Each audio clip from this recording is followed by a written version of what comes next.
When we speak about people who are always late, we must first understand that time itself is not experienced equally by all minds. For some, time is not a steady, external force, but a subjective inner sensation. These individuals do not deliberately ignore the clock. Rather, their perception of time is distorted. Minutes feel elastic, expandable, forgiving. They genuinely believe they have more time than they do. This phenomenon is often called time blindness, but psychologically, it runs deeper. The unconscious mind prioritizes inner states over external reality. Thoughts, emotions, and ideas pull attention inward, weakening the connection to the present moment. What appears as irresponsibility is often absorption, being so captured by the inner world that the outer world fades into the background. This distorted perception is reinforced each time consequences are delayed or softened. The psyche learns that time can be negotiated, bent, or escaped. Yet reality is indifferent. Time does not adjust itself to our inner narratives. When inner time and outer time remain misaligned, friction with life is inevitable. The question, then, is not how to manage time, but how to respect it. For in learning to honor time, one begins to honor life itself. Beyond distorted time perception, chronic lateness often carries a quieter, more symbolic meaning. For many, it is not the clock they are resisting, but what the clock represents. Schedules, deadlines, and appointments are external structures imposed by society, and the psyche does not always accept structure willingly. Arriving late can become an unconscious assertion of freedom. A subtle way of saying, I decide when I arrive, not the world. This resistance is rarely deliberate. It lives beneath awareness, where autonomy and control are deeply emotional issues rather than logical ones. In psychological terms, lateness can function as a passive form of rebellion. Instead of openly rejecting authority, the individual bends the rules just enough to preserve a sense of independence. The cost, however, is often misunderstood. What begins as an attempt to protect freedom slowly erodes trust, credibility, and self-respect. The unconscious desire for control ends up controlling the individual instead. True autonomy does not come from resisting structure, but from mastering it. When a person chooses discipline consciously, time becomes an ally rather than an enemy. The moment you stop fighting the clock is the moment you reclaim real freedom, because control over time is, ultimately, control over yourself. There is another layer beneath lateness that is often uncomfortable to confront, because it involves avoidance rather than defiance.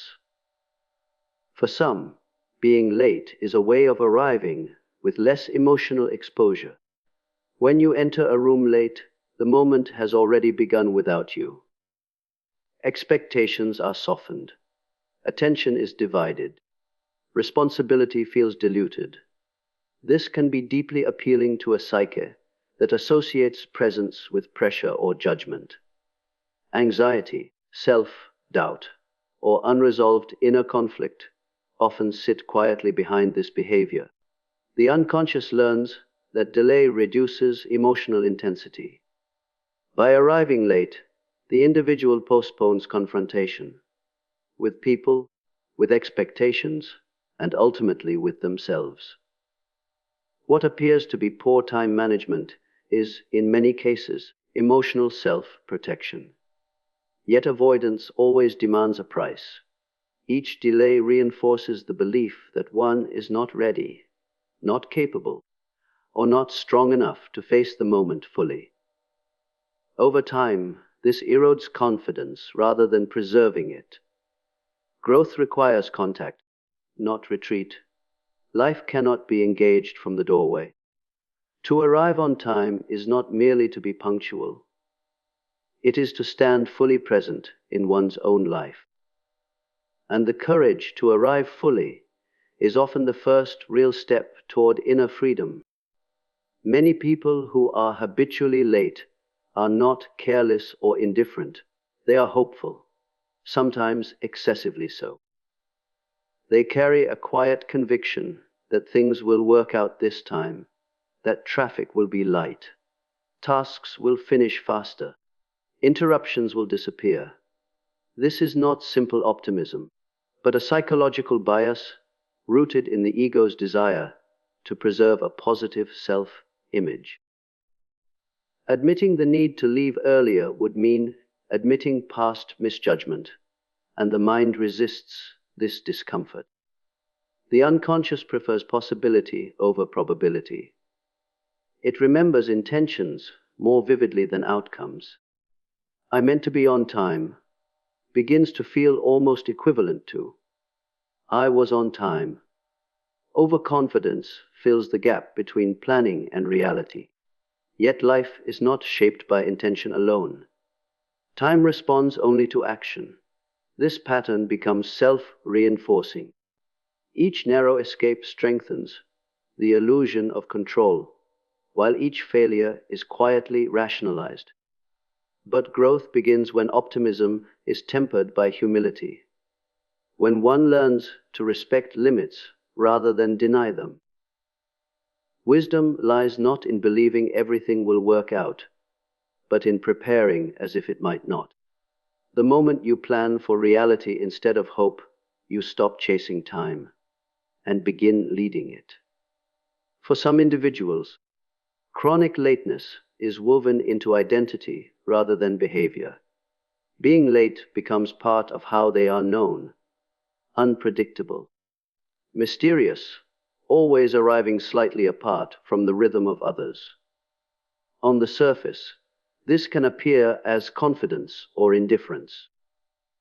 Psychologically, however, it often masks a fragile sense of self-worth. When someone arrives late, they disrupt the flow, drawing attention without having to earn it through presence or contribution. This pattern can serve as a quiet compensation. If one doubts their inherent value, being noticed becomes a substitute for being grounded. Lateness creates impact without vulnerability. It allows the individual to be seen without fully participating. Yet this attention is shallow and fleeting. It does not build respect, it erodes it. Over time, identity built on disruption becomes a prison. The individual must continue the behavior to sustain the image, even as it damages relationships and self-trust. True confidence does not announce itself through delay. It arrives calmly, without needing to be noticed. When a person no longer needs lateness to feel significant, punctuality becomes effortless. Because real self-worth does not demand attention, it commands presence. At the deepest level, chronic lateness often reflects an inner state of disorder rather than a simple external habit. When the inner world lacks structure, the outer world inevitably mirrors that chaos. Scattered attention, emotional overwhelm, and unresolved priorities fracture the sense of continuity needed to move through time with intention. The person is not moving toward the next moment, they are being pulled in multiple directions at once. Psychologically, this reveals weak emotional regulation. Feelings dictate action more than values do. Motivation arrives in waves rather than through discipline.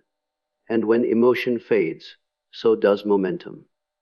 Time requires steadiness, and steadiness cannot exist without inner alignment. Without it, life becomes reactive rather than directed. Order, however, cannot be imposed forcefully from the outside. Calendars and alarms fail when the psyche remains fragmented. Real change begins with inner clarity, knowing what matters, what must come first, and what can wait. When values are clear, decisions become simpler. Movement becomes intentional. Punctuality, then, is not a personality trait, but a byproduct of inner order. And when the inner world is organized, time stops slipping away. Because you are finally moving through life on purpose, not by accident.